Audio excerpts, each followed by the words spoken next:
قبر میں حساب ہوگا کیونکہ روح تو اوپر چلی جائے گی ہے تو سزا کیسے ہوگی؟ لوگ ایسی باتیں شروع کر دیتے ہیں جن کا کوئی حل نہیں، نہ لوگوں کو پتا کہاں جاتی ہے کہاں نہیں جاتی۔ آپ کو جو فکر کرنی چاہیے کہ مرنے کے بعد نتیجہ سامنے آنا شروع ہو جاتا، اچھے آدمی کو اچھے نتائج نظر آنے شروع، بد کو مصیبت سے واسطہ پڑ، اس کی فکر نہیں کرتے کیسے ہوگا کیا ہوگا۔ بھائی جب جائیں گے آپ کو خوب پتہ چل دے گا، آنکھیں کھل جائیں گی کس طرح ہوگا۔ باقی یہ سوال جو کرتے ہیں نا طاہر صاحب، آگے بھی لوگوں نے کیا روح چلی، روح کہاں چلی جاتی؟ جھوٹ بولتے ہیں، روح یہاں ہی ہوتی، جاتی آ جاتی۔ اللہ کے رسول علیہ السلام نے فرمایا جب کوئی شخص فوت ہوتا ہے تو اس وقت فرشتوں کی ایک جماعت روح قبض کرنے کے لیے آتی، ایک فرشتہ نہیں۔ یہ جو سوال کرتے ہیں نا کہ جی ملک الموت جو وہ اکیلا اتنے جہانوں کی روح قبض کرتا، اور اس سے پھر آگے حاضر ناظر نکالتے ہیں کہ جب ایک فرشتہ یہ کام کر سکتا ہے، یہ ساری غلط بات سے غلط بات نکالنے والی بات ہے۔ ان گنت فرشتہ وفاتهم الملائکہ، کروڑوں فرشتے ہیں جو موت پر مقرر ہیں جانیں نکالنے، قرآن بڑھا لو، اور ایک کی جان نکالنے کے لیے دستہ، ایک انسپیکٹر آتا، ساتھ اس کی پولیس ہوتی، وہ اتنی دور بیٹھ جاتے ہیں جہاں تک اس شخص کی نظر جاتی ہے، وہاں بیٹھ جاتے ہیں باقی سارے فرشتے، یہ دیکھتا ہے بتا نہیں سکتا، وہ آتا ہے پھر ان کا انچارج دعا کر اس کو نا اگر نیک ہے جنت کا خوشبودار ہوا۔ یہ ساری حضرت براء ابن عازب کی روایت کئی صفوں کی ہے، تو کبھی سنانی چاہیے تاکہ یہ مسئلے بھی حل جائیں، لوگوں کو پتہ بھی چلے کیا بنتا ہے۔ خوشبودار مار سنگاتے ہیں اور ساتھ ہی کہتے ہیں کہ چال ہے پاکیزہ روح اپنے اس رب کی طرف جو تجھ سے خوش ہے تو اس سے خوش ہے، خوشی خوشی رخصت ہوتا، سلام کہتے ہو، وہ نکالتا ہے ریشم کے رومال میں اس کو لپیٹتا، پھر وہ دوسرے فرشتے آگے آ جاتے ہیں، وہ اس سے لے لیتے، چل پڑتے ہیں سارے، خوشبو پھیلتی جاتی ہے، جہاں جہاں سے گزرتے ہیں وہ کہتے ہیں مرحبا اے پاک روح، تیرے آنے سے ہمارے دماغ معطر ہو۔ پہلے آسمان پر جاتے ہیں، دروازہ کھلواتے ہیں، دوسرا تیسرا اللہ کی بارگاہ میں پیش کرتے، حکم ہوتا ہے کہ میرے بندے کا اندراج علیین میں کر دو، اور روح واپس دنیا پر گئے۔ اس کا نہیں ذکر کرتے، جاتی آتی کا نہیں ذکر کرتے، بس اسی وقت وہاں لکھ کر واپس زمین پر لے جاؤ، یہاں سے پیدا کیا، یہاں ہی رہے گا، یہاں سے اٹھاؤ، اس لیے وہ روح آ جاتی ہے یہاں واپس۔ بالکل صحیح حدیث میں جو برا ہے اس کی روح لے جانے کی کوشش کرتے ہیں، بدبودار رومال، ڈراؤنی شکلیں، کانپتی ہے روح، وہ گندے رومال میں لپیٹ لے، پھر دوسرے فرشتے لے لیتے، دروازے نہیں کھولتے، کاش تم بخت کو نیچے پھینک، یہ صلاحیت نہیں ہے کہ اللہ کی بارگاہ میں پیش کیا جائے، تو نیچے پھینک۔ تو روحیں جو کہتے ہیں نا چلی جاتی ہیں، چلی جاتی کے آگے جو کہ واپس آ جاتی، یہ بالکل مکمل حدیث حضرت براء ابن عازب کی پڑھنا چاہیے۔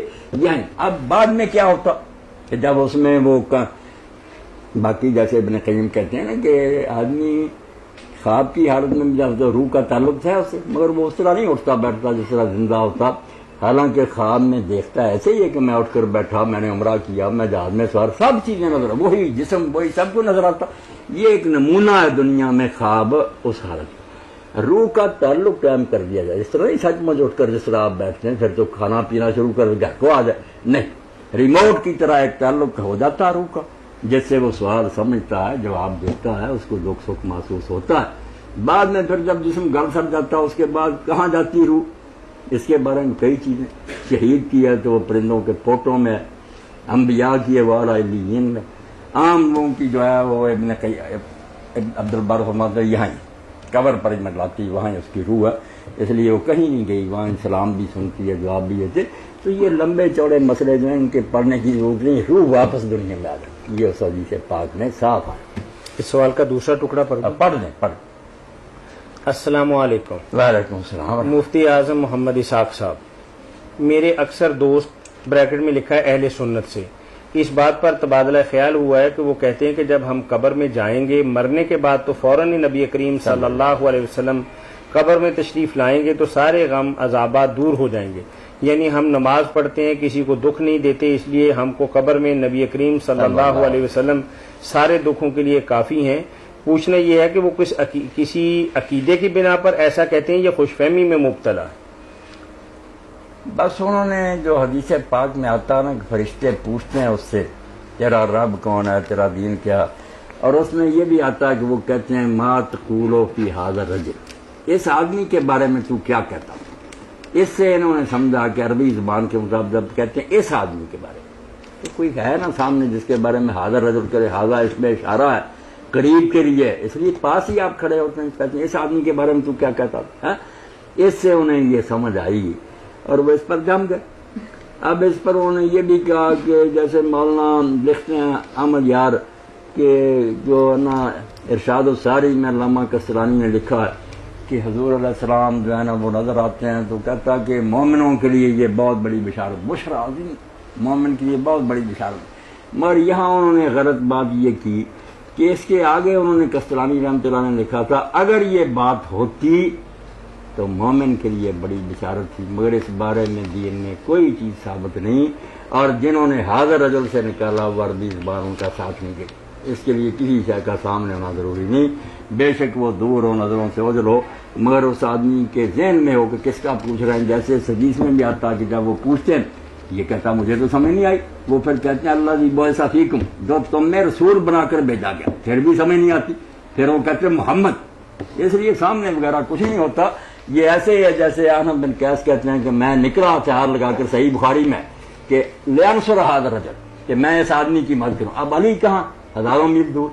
کیا یہی رہا حاضر رجل؟ کیونکہ پتا ہے کہ اس وقت جھگڑا حضرت علی کا چل رہا تھا، اس لیے فرمایا میں اس آدمی کی مدد کے لیے نکلا تھا، مگر ابو بکرہ نے روک دیا کہ نہیں مسلمان آپس میں لڑیں، ایسا نہیں لڑاتے. تو حاضر رجل بے شمار جگہ آیا. جو کیا بات چل رہی تھی حاضر رجل کی بات. تو وہ دیکھیں کہاں تھا بیٹھا ہوا ہرکل عیسائی بادشاہ. جب آپ کا خط گیا اس نے کہا بڑھاؤ اگر کوئی لوگ اس کو جاننے والے جس کا یہ خط آیا. تو ابو سفیان اور اس کا قافلہ وہاں گیا ہوا تھا، ان کو حاضر کیا گیا. تو اس وقت اس نے کہا یہ کو اقرب و نسب بحاضر رجل، اس آدمی کے ساتھ میں سے رشتے میں کون زیادہ قریبی؟ وہاں کہہ رہا حاضر رجل، حضور نہیں تھے. یعنی ہزاروں مثالیں اس کی کہ حاضر رجل کہا جاتا ہے، کوئی سامنے نہیں ہوتا نا. تو کسترانی بیچارے نے تو لکھا تھا اگر یہ بات ہوتی تو مومن کے لیے بڑی خوشی کی بات، مگر صحیح نہیں ثابت ہوئی. وہ اگلا ٹکڑا چھوڑ کہ صحیح کوئی نہیں ہوئی اور حاضر رجل یہ کام نہیں رکھا.